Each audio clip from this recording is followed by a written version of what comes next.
ಅಥವಾ ಪದವೀಧರ ಕ್ಷೇತ್ರ ಇದು ಎರಡೂ ಕ್ಷೇತ್ರಗಳು ಚುನಾವಣೆ ನಡೆಯುವಂಥದ್ದು ಪಕ್ಷಾತೀತವಾಗಿ. ಇಲ್ಲಿ ಪಕ್ಷದ ನೇರ ಪಾತ್ರ ಇರುವುದಿಲ್ಲ, ಅಭ್ಯರ್ಥಿಗಳಿಗೆ ಪಕ್ಷದ ಚಿಹ್ನೆ ಕೂಡ ಇರುವಂಥದ್ದಿಲ್ಲ. ಇಲ್ಲಿ ಹೆಸರಿನ ಮೇಲೆ ಚುನಾವಣೆ ನಡೀತದೆ. ಯಾರು ಸಮರ್ಥ ಅಭ್ಯರ್ಥಿಗಳಿದ್ದಾರೆ ಅಂಥವರನ್ನು ಹುಡುಕಿ ಅವರಿಗೆ ಬೆಂಬಲ ಸೂಚಿಸುವಂಥ ಕೆಲಸವನ್ನು ರಾಷ್ಟ್ರೀಯ ಪಕ್ಷಗಳು, ರಾಜಕೀಯ ಪಕ್ಷಗಳು ಮಾಡಿಕೊಂಡು ಬರ್ತವೆ. ಹಾಗಾಗಿ ಈ ಚುನಾವಣೆ ಪಕ್ಷಾತೀತವಾಗಿ ನಡೆಯುವಂಥ ಚುನಾವಣೆ. ಇಲ್ಲಿ ಈ ಹಿಂದಿಂದ ನಡ್ಕೊಂಡು ಬಂದ ಪರಂಪರೆ ನಾವು ಗಮನಿಸಬೇಕು.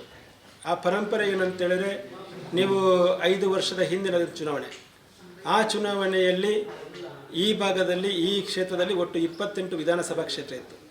28 ವಿಧಾನಸಭಾ ಕ್ಷೇತ್ರದಲ್ಲಿ 27 ವಿಧಾನಸಭಾ ಸದಸ್ಯರು ಒಂದು ರಾಷ್ಟ್ರೀಯ ಪಕ್ಷದ ಸದಸ್ಯರಾಗಿದ್ದರೆ, ಒಬ್ಬ ವಿಧಾನಸಭಾ ಸದಸ್ಯ ಇನ್ನೊಂದು ರಾಷ್ಟ್ರೀಯ ಪಕ್ಷದ ಸದಸ್ಯರು.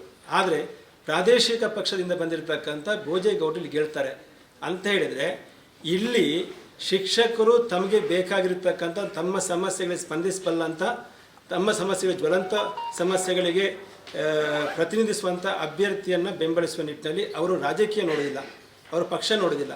ಅವರು ಪಕ್ಷಾತೀತವಾಗಿ ಶಿಕ್ಷಕರ ಪರವಾಗಿದ್ದಾರೆಯೋ, ಶಿಕ್ಷಕರ ಧ್ವನಿಯನ್ನು ಇವರು ಪ್ರತಿನಿಧಿಸ್ತಾರೆಯೋ ಅನ್ನುವಂಥ ಪ್ರಶ್ನೆಯನ್ನು ಮುಂದಿಟ್ಕೊಂಡು